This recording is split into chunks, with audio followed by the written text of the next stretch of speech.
करिया। लेकिन अब हम दूसरा बात करने जा रहे हैं कि पप्पू भैया के जितावा ई दिखावा कि समझावे के परी।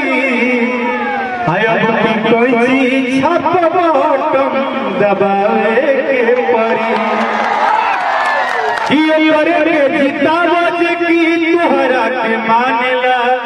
अपना भी बेटा से ज्यादा तोहरा के जानेला कि जहाँ जहाँ फसल रहा सबके बोलवल बाड़े। जे रहे गरीब उनकर इज्जत भी बचवल बाड़े कि आज पप्पू भैया की इज्जत भी बचावे के परी। अगर आप पप्पू यादव को रियल में हीरो मानते हैं तो दोनों हाथ उठा लीजिए। दोनों हाथ रियल हीरो मानते हैं तो दबावे के परी। सर एक लाइन छोटा सा शब्द है, मुझे कितना आप कहवाइएगा मैं पागल हो जाता हूँ आपके साथ घूम के रह के। मैंने दुनिया में इंसान बहुत देखा था, लेकिन इस कोरोना में मैंने पप्पू यादव ग्रुप में भगवान को भी देखा।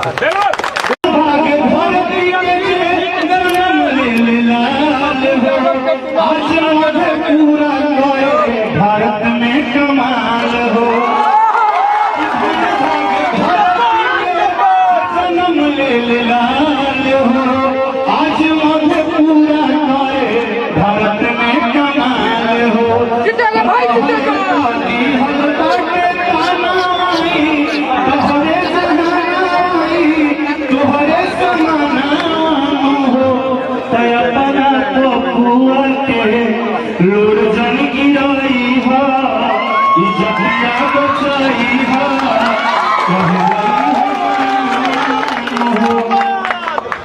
शेरे बिहार।